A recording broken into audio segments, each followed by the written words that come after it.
my garden bees. Hope you're doing well on yet another cold day in spring. Sometimes I miss being in the South. There was one year we all went to the beach in February and it was so nice. Anywho, I'll stop reminiscing about warmer days somewhere else. Let's relook at those garden plans for this growing season. That should help us take our mind off the snow we've woken up to the last few mornings here in the north.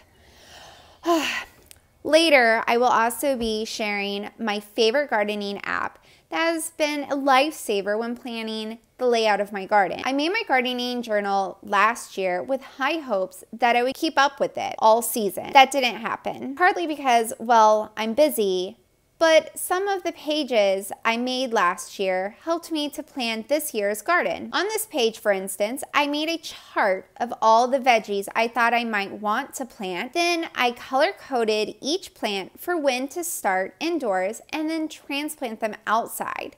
This gave me the option to avoid needing to go back and forth between two screens in my gardening app. Instead, I was able to quickly determine which plants I wanted to start when and put where. I also made a page for companion planting, but after some more research, I determined I did not want to base my whole garden layout on the companion planting method. So this page here is my most used and loved page. Last year, I did a whole bunch of research, found roughly how many plants of each variety I would need to feed a family of 4. Even though I'm a family of 3, I thought planning for 4 would allow for extras to play around with preserving. Now, this is not an end-all number of plants for a family of 4. Like for eggplant, it says I will need 7 plants.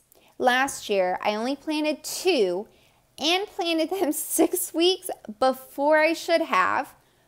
Both died. And I cut them to little itty-bitty stubs. And somehow they came back and produced 10 eggplants between them both, which is way more than my family needed.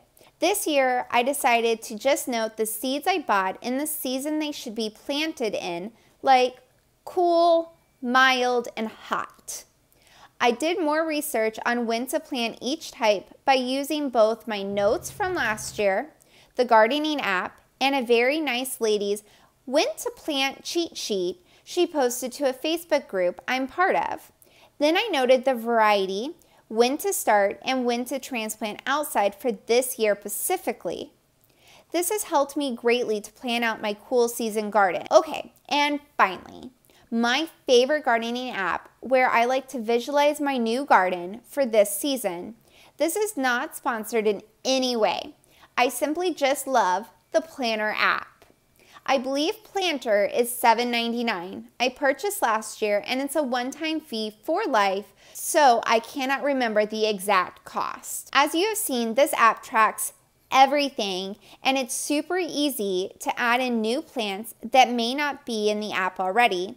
One thing I did find is that some things look and have the same description but maybe a different name. So if you have royal burgundy beans and all you can find is royal purple beans, they are probably the same plant, so you can just save yourself time by clicking the one in the app. I truly love the ease of Planter and the ability to add detailed notes to each plant, as well as change the garden layout without needing to erase for ages and ruin my beautiful gardening journal. So what do you guys prefer?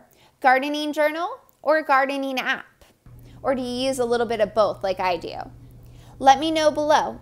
I personally cannot wait to get out there, feel the warm sun beating on my back as I'm digging into the cool dirt in my garden. Until next time, I hope you get to grow and do something you love.